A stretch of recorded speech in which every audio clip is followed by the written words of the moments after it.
Hello नमस्कार सत श्री अकाल केम छो कसे काय करो हाल है केना छी यहाँ सब कैसन बानी हाउ आर यू कैसे हैं आप लोग केमो नाचो मन कम खम भागनी हुकुम केमती अच्छंती की खबर नमस्तो व्यंग राधे राधे राम राम देवी और सज्जनों। आज के इस वीडियो में मैं चर्चा करने जा रहा हूं तिल के बारे में कि तिल आपके हस्तरेखा में किस जगह पर में तिल है तो उसका क्या अर्थ है। हस्तरेखा के सभी रेखाओं का नाम, सभी पर्वतों का नाम हमने यहां पर में दे दिया है ताकि आपको देखने में आसानी हो, आप देख करके ये स्क्रीन पर में समझ सके।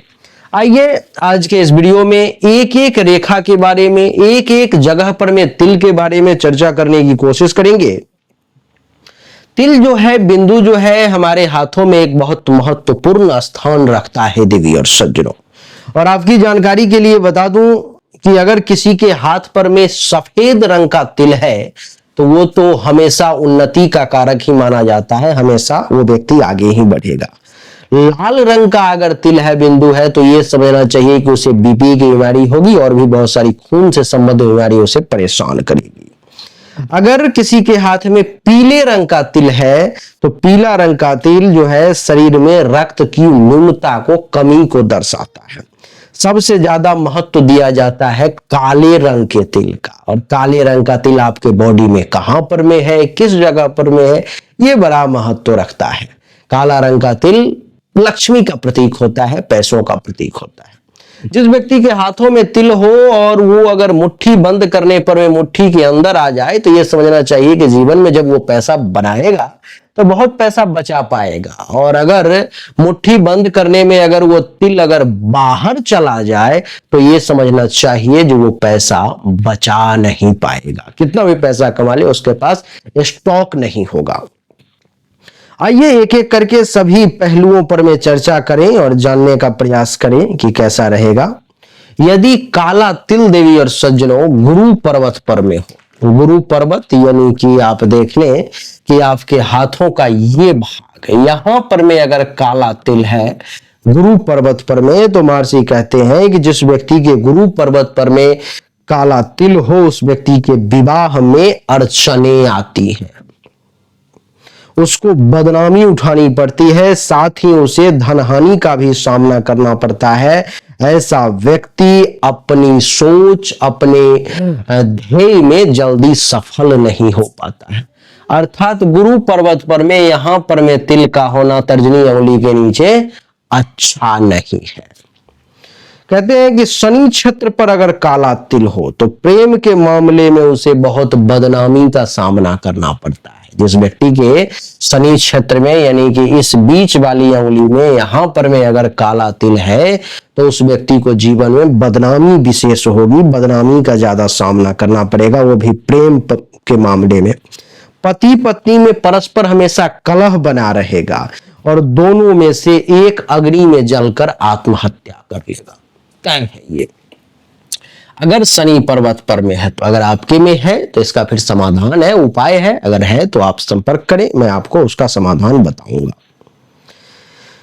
तीसरा है कि यदि रवि क्षेत्र पर में, सूर्य क्षेत्र पर में तर्जनी अंगुली के नीचे यहां पर में अगर तिल हो तो सूर्य क्षेत्र पर में तिल का होना देवी और सज्जनों आपके प्रतिष्ठा को धक्का पहुंचाता है, यानी कि प्रतिष्ठा पर में आंच देता है। समाज में निंदनीय जीवन बिताना पड़ता है और आंख से संबंधित समस्या, रोग से आप ज्यादा परेशान रहते हैं।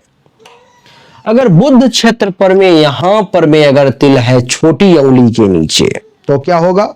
छोटी अंगुली के नीचे जिस व्यक्ति का तिल हो वो व्यक्ति धोखेबाज होता है, ठग होता है या जेब कतरा भी बन जाता है। बिजनेस व्यापार में उसे बार बार नुकसान ही उठाना पड़ता है। अब बात करेंगे चंद्रमा क्षेत्र के बारे में कि अगर चंद्र क्षेत्र में तिल हो तो क्या होगा। एक एक करके देवी और सज्जनों हर जगह के बारे में मैं बात करूंगा, हर जगह के बारे में बताने का प्रयास करूंगा कि किस जगह पर में हो तो क्या। चंद्र क्षेत्र यानी कि ये, केतु क्षेत्र यानी कि ये।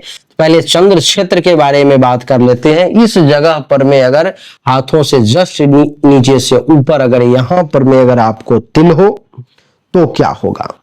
चंद्र क्षेत्र पर में जिस व्यक्ति को तिल होता है वो व्यक्ति विवाह संबंध थोड़ी देरी से उसको होता है तथा प्रेम के क्षेत्र में निराशा प्राप्त होती है। पानी में उसे डूबने का भी खतरा रहता है, तो सावधान हो जाए।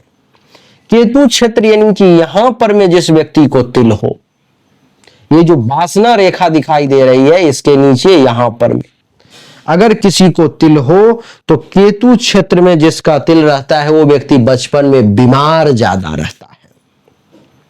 शुक्र क्षेत्र पर में अगर किसी को तिल हो देवी और सज्जनों, यानी कि ये जो प्रेम का स्थान है यहां पर में अगर तिल हो तो कहते हैं कि शुक्र क्षेत्र पर काला तिल हो तो व्यक्ति काम पिपासु ज्यादा होता है, उसको गुप्तांग में रोग होते हैं जिसके कारण से कामाग्नि वो शांत नहीं कर पाता। ऐसा व्यक्ति प्रेम में तिरस्कृत हो जाता है। राहु क्षेत्र में अगर किसी को तिल हो तो क्या होगा? राहु क्षेत्र अर्थात ये जो भाग्य रेखा का भाव है यहां पर में, यानी कि आप ये माने कि ये जो रेखा है ये आपका मस्तिष्क रेखा, उसके नीचे और जीवन रेखा के बीच में ये जो भाग्य रेखा आप लिखा हुआ देख रहे हो, इस बीच में अगर कहीं पर में आपका अगर तिल है राहु क्षेत्र में तो आप ये जान लें देवी और सज्जनों कि आपको यौवना अवस्था में धन की कमी होगी और घोर कष्ट का सामना करना पड़ेगा। जीवन रेखा पर में अगर इस पर में अगर तिल का चिन्ह हो, ये जो रेखा है ये जीवन रेखा है, ये रेखा जीवन रेखा है। इस रेखा पर में अगर ये मंगल रेखा दिखाई दे रहा है, यहाँ जीवन रेखा है, एरो लगा हुआ है, ये जीवन रेखा है। जीवन रेखा पर में अगर किसी को अगर तिल का चिन्ह हो तो उस व्यक्ति को जीवन में निश्चित तौर पर में या तो टीबी होती है या किसी लंबे बीमारी का वो व्यक्ति शिकार हो जाता है देवी और सज्जनों, उसका स्वभाव भी बड़ा चिड़चिड़ा हो जाता है। मस्तिष्क रेखा पर में अगर किसी को तिल हो, यानी कि ये जो लाइन है देख रहे हो मस्तिष्क रेखा लिखी हुई है, ये जो लाइन है इस पर में अगर किसी को तिल हो तो वो व्यक्ति जो है सिर पर भारी चोट खाता है और मानसिक तौर पर में वो बीमार हो जाता है।